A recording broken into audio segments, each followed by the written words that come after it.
This time on Rad Rat Video, we talk about the biggest handrail you could ever possibly do. How close are we to this one? Let's take a look.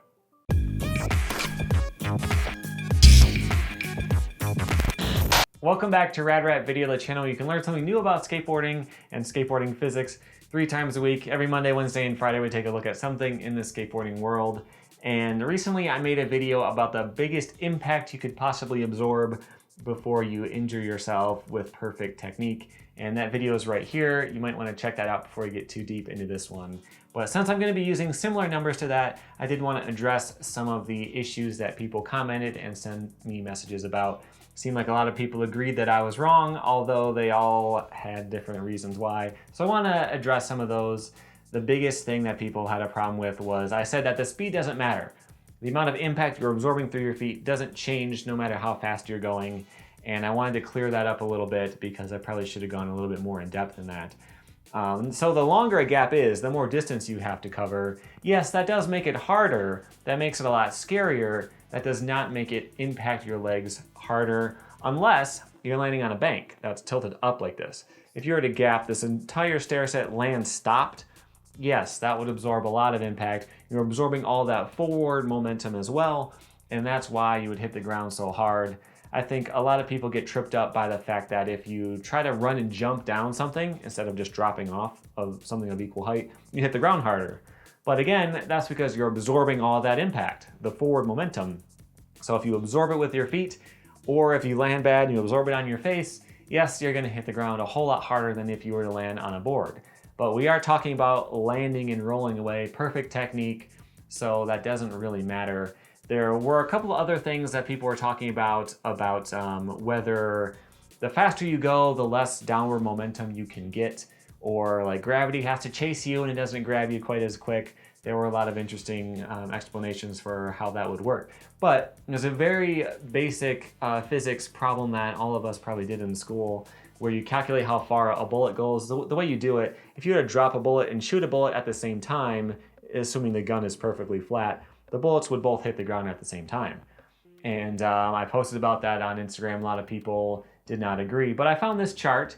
This was on Mythbusters. They did this and they found that the fired bullet hit the ground at 0.009 seconds later. The only reason it was a tiny bit later was because of the wind resistance and everything. So if you are shaped like a bullet and you're doing a gap at several hundred miles an hour, then yes, you will hit the ground 1/1000% slower and get that tiny bit less impact. But that is not going to matter for someone going 15 and shaped like a person. So we can definitely assume that they will hit the ground going the same speed downward. And since you're only absorbing that downward impact, the impact would be the same. With a real bullet, it is digging into the ground. But if it were to land and roll away, it would be the same amount of impact. So hopefully that helps. But what about those parkour guys? They spread out the impact when they land and they can jump off of stuff a lot bigger. Doesn't that count the same way if you land and roll away? Aren't you spreading the impact over more ground? It doesn't exactly work like that. Because when you land on a skateboard, you're landing on one stationary thing. You're hitting your feet and absorbing it with your legs all in one moment. With parkour, you land, you absorb a little bit with your legs, you roll a little bit onto your shoulder and through your back, and then back onto your feet again. So the impact is taking more time and also covering more of your body. So that's why it's spreading out. On a skateboard, it's not going to be the same way. I have one more example that will hopefully make this a little bit more obvious. Imagine there's like a crate that you're on, and it's maybe this high off the ground. You roll up just fast enough to clear the truck and you just roll off the edge.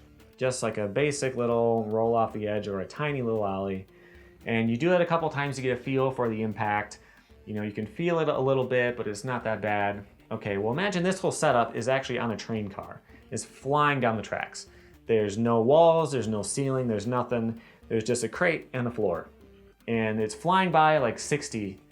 And someone sees you going by and you're going not just 2 miles an hour, you're going 62 miles an hour, and you clear like 40 feet, you land, you hit the ground, you go flying, you're still flying way down the track. Does that feel any different? Do you hit the ground a whole lot harder or a whole lot lighter? No, it's going to feel exactly the same. The only thing different from actually clearing 40 feet in a regular gap would be that your wheels aren't going as fast and your trucks aren't gonna go all wobbly or anything. But we're talking about perfect technique for this anyway, so that doesn't really matter. So hopefully that clears up the speed issue. You're only absorbing the downward impact, so you can ignore the forward impact that you land and roll. You preserve that impact, so it doesn't really count. So hopefully that clears that up, because I'm going to be using some of those same numbers. So in the last video, I calculated you can hit the ground going 22.5 miles an hour. And to hit the ground that hard off of a handrail, how fast are you going to go? How long does that rail have to be before you can build up that speed? Well, here's my assumptions. I wanted to work with El Toro as the example because there's a lot of handrails. It can be really mellow. It could be, you know, rough, like a thin concrete ledge instead of an actual rail. So we're using a metal rail of the same steepness and everything as El Toro, just to give a good baseline so that we're all on the same page. So this will be like how many extra El Toros, not just how big of a handrail, if that makes any sense. So that's what we're gonna do, and we're also gonna do it as a board slide because different grinds and slides are gonna have different amounts of friction. Like a blunt slide will be slower than a 5.0, that kind of thing. But we're gonna do a board slide just to help keep it as simple as possible. Also, the rail in this imaginary situation is gonna extend all the way to the ground.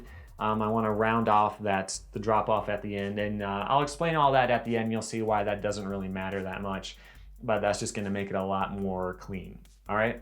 So let's get into it. This is that chart by Tenterhooks, which I used last time, and I looked at the slope of the stairs at El Toro, and it's about 32.5 degrees. So I busted out a trigonometry calculator, and I plugged in what we have, 22.5 miles per hour down, and that angle of 32.5, and this is what we get. The actual speed of your slide, from your perspective, would be about 41.9 miles an hour. Can you imagine doing a board slide that fast?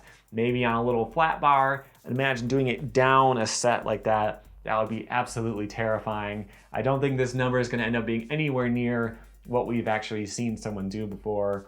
But let's keep going. Let's figure out how long that rail would have to be to get you going that fast. So I ran some more numbers, and with that slope of 32.5 degrees, that gives us an acceleration of 5.27 meters per second. So we have to figure out how fast you're going to start and then how long it'll take you to get up to that maximum speed.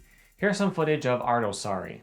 He's doing a front board on El Toro, and I examined this footage to try to figure out how fast his approach was. It's going to take a little bit of guesswork, but it'll get us in the ballpark at least. So I took a look at this spot on the ground right here, and I watched how many frames it would take for him to pass it. Right here, it's lined up with his front wheels. How long does it take for it to line up with his back wheels?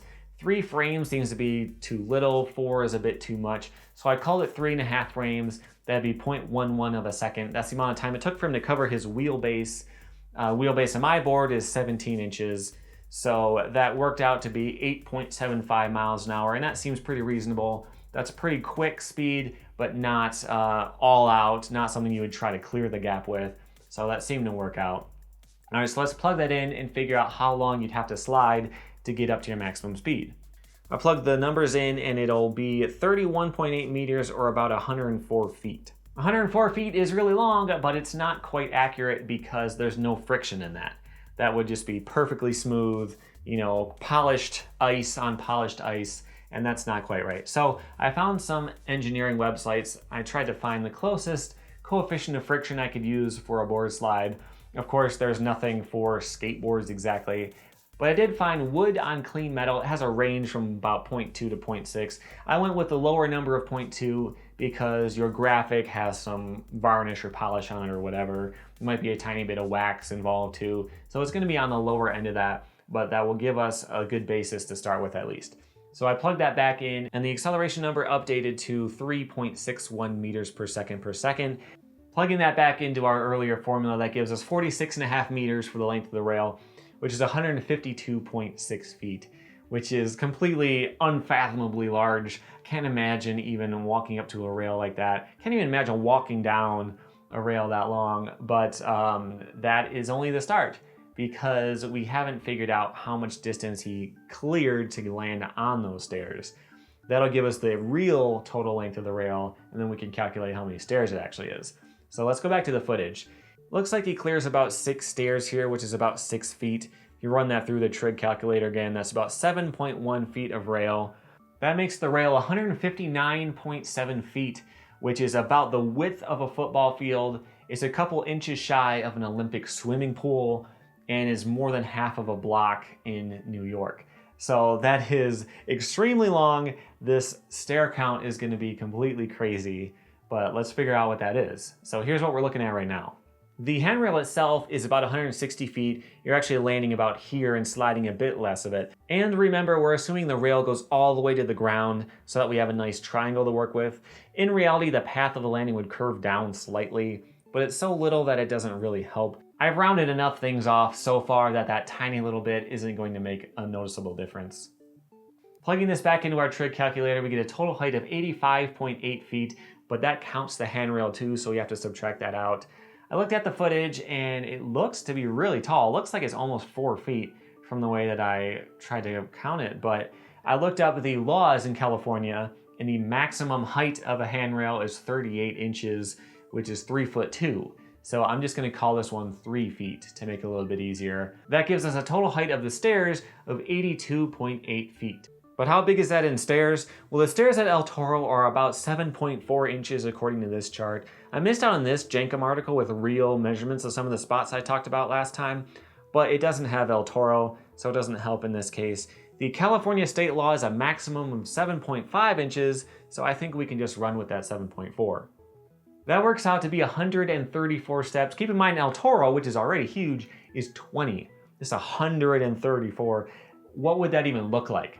So here's a stair set in the Ukraine. This is 192 steps, but those steps are a lot shorter, and so the maximum height of the entire staircase is within a couple feet of ours.